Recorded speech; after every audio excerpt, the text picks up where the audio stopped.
ആവേശം, ആടുജീവിതം, മഞ്ഞുമൽ ബോയ്സ്, പ്രേമലു. കേരളത്തിൽ അടുത്തിടെ കോടികളുടെ കിലുക്കമറിഞ്ഞ സിനിമകളാണിവ. എന്നാൽ അണിയറക്കാർ പറഞ്ഞ കോടികളുടെ കിലുക്കം നേരായ മാർഗത്തിലൂടെ നേടിയതല്ലെന്ന റിപ്പോർട്ടുകളാണിപ്പോൾ പുറത്തുവരുന്നത്. മഞ്ഞുമൽ ബോയ്സ് നിർമ്മാതാക്കൾക്കെതിരെ അരൂർ സ്വദേശി സിറാജ് വലിയതറ നൽകിയ പരാതിയാണ് കള്ളത്തരങ്ങളുടെ കെട്ട് അഴിച്ചുവിട്ടത്. മഞ്ഞുമൽ ബോയ്സ് നിർമ്മിക്കുന്നതിനായി സിറാജിൽ നിന്ന് നിർമ്മാതാക്കളായ ഷോൺ ആന്റണി, സൗബിൻ ഷാഹിർ, ബാബു ഷാഹിർ എന്നിവർ 7 കോടി രൂപ വാങ്ങിയിരുന്നു. 2022 നവംബർ 30-ന് 5.99 കോടി രൂപയാണ് സിറാജ് ആദ്യഘട്ടമായി നൽകിയത്. കടവന്ത്ര ബാങ്കിലുള്ള പറവ ഫിലിംസിന്റെ അക്കൗണ്ടിലേക്കാണ് ഈ പണം ഇട്ടത്. ഷോൺ ആന്റണിയുടെ കടവന്ത്രയിലെ തന്നെ ബാങ്ക് അക്കൗണ്ടിലേക്കാണ് 50 ലക്ഷം രൂപ പിന്നീട് നൽകിയത്. ഇതിനു പുറമെ പലപ്പോഴായി നൽകിയതാണ് 1/2 കോടിയിലധികം വരുന്ന ശേഷിക്കുന്ന തുക. കരാർ പ്രകാരം ചിത്രത്തിന്റെ ലാഭവിഹിതത്തിന്റെ 40% സിറാജിന് അവകാശപ്പെട്ടതാണ്. എന്നാൽ നാളിതുവരെ മുടക്കുമുതൽ പോലും തിരികെ നൽകിയില്ല. ഇക്കാര്യം ചൂണ്ടിക്കാട്ടിയാണ് സിറാജ് പരാതി നൽകിയിരിക്കുന്നത്.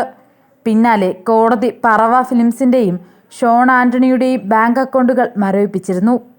കേസിന്റെ ആദ്യഘട്ടത്തിൽ തന്നെ സിറാജ് സമയത്തിന് പണം നൽകിയില്ലെന്ന ആരോപണമാണ് നിർമ്മാതാക്കൾ ഉന്നയിച്ചത്.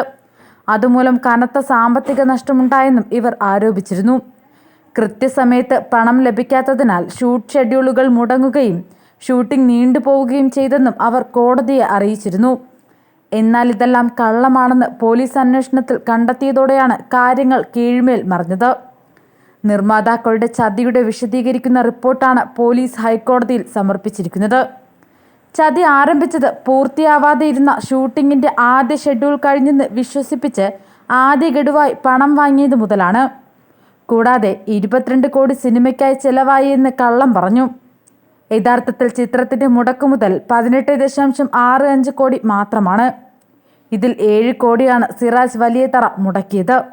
സിനിമ ഇറങ്ങുകയും വൻ ഹിറ്റാവുകയും ചെയ്തിട്ടും ഇതിൽ 1 രൂപ പോലും സിറാജിന് തിരികെ നൽകിയില്ല.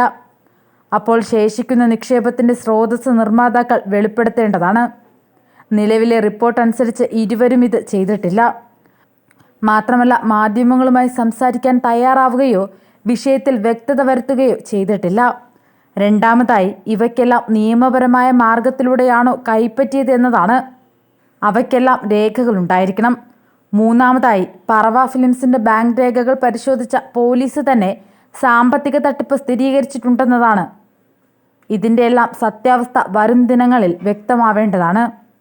നിർമ്മാതാക്കൾ സ്വന്തമായി 1 രൂപ പോലും ചിത്രത്തിനായി മുടക്കിയിട്ടില്ലെന്ന് പോലീസ് റിപ്പോർട്ടിലുണ്ട്.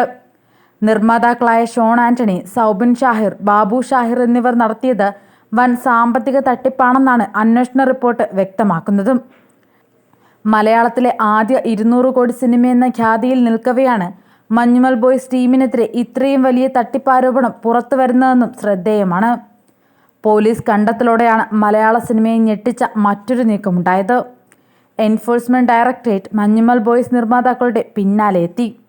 പ്രാഥമിക അന്വേഷണത്തിൽ പ്രിവെൻഷൻ ഓഫ് മണി ലോണ്ടറിംഗ് അഥവാ കള്ളപ്പണ വിരുദ്ധ നിയമത്തിന്റെ വകുപ്പുകളിൽ ലിസ്റ്റ് ചെയ്തിരിക്കുന്ന ലംഘനം ഉണ്ടായിട്ടുണ്ടെന്ന നിഗമനത്തിലാണ് ED കേസ് അന്വേഷണവുമായി മുന്നോട്ടു പോകുന്നതും. ഇത്തരം ലംഘനമുണ്ടായാൽ പോലീസ് പരിധിയിലിരിക്കുന്ന കേസാണെങ്കിൽ പോലും EDക്ക് സ്വമേധയാ കേസിലിടപെടാൻ സാധിക്കുമെന്നതാണ് നിയമവശം. ഡൽഹി മദ്യനയ അഴിമതി കേസിലടക്കം ED ഇടപെടൽ വന്നതും ഈ വഴിക്കാണ്. അതായത് തുടക്കത്തിലെ സാമ്പത്തിക തട്ടിപ്പ് ഇപ്പോൾ കള്ളപ്പണ കേസായി മാറിയിരിക്കുകയാണ്.